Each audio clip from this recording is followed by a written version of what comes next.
I'll tell you something interesting. It just came to mind. So the one we're closing in the Keys on the 20th, this coming Friday, the lady who had the little water stain downstairs, the other realtor said, hey, do you have a current wind mitt? I said, no. You have a current 4-point? No. They've been in the house forever.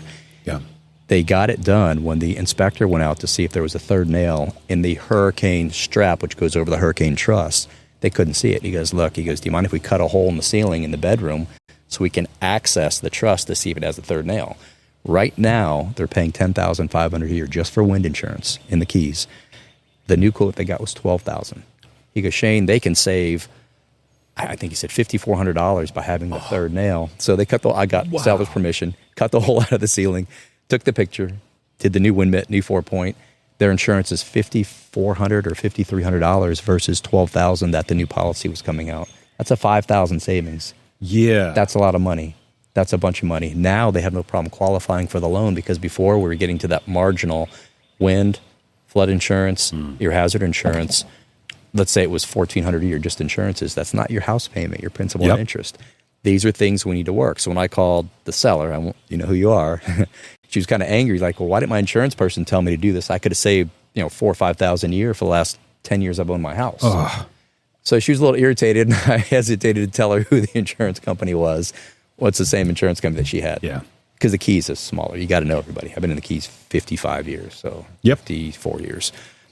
I guess my point is this is knowledge that a real estate broker who's done this forever versus a new realtor who doesn't know what to look for, what questions to ask, money savings for your buyer, money savings for the seller. What if you have a buyer that maybe doesn't quite qualify for that $1 million home or $800,000?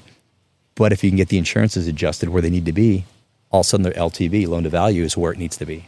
Yeah. There's so many different factors. Most of our buyers in the Keys over $1.5 million, $2 million, they're all cash. Those are easier, but again, you want to do your due diligence, your home inspections. Yeah. Make sure the home is fantastic. Make sure they have great hurricane coverage.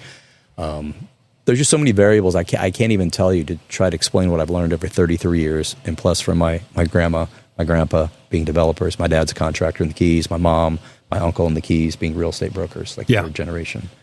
There's just so much information I have here I want to share with people, and I think that's the benefit of using an experienced broker versus maybe a new broker. I'm not saying a new broker is bad. They have their brokers overlooking their shoulder. Yep. But would you go to brain surgery and have a brain surgeon that just got out of school a year ago, or like the guy who did the surgery on my neck was a brain surgeon for 26 years. He fixed me up. I have zero issues. So do you want to go to an attorney fresh out of law school or have somebody that has knowledge, wisdom, experience? Yeah.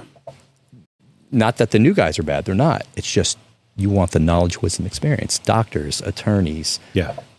Real estate brokers, somebody with knowledge, experience. You can foresee issues that may be coming before they become a big deal. Yeah. Or in the situation where she thought we had a major issue with that small water stain, it wasn't a small. I mean, it was a small water stain. It wasn't a big deal. Buyers are, oh, thanks for telling us.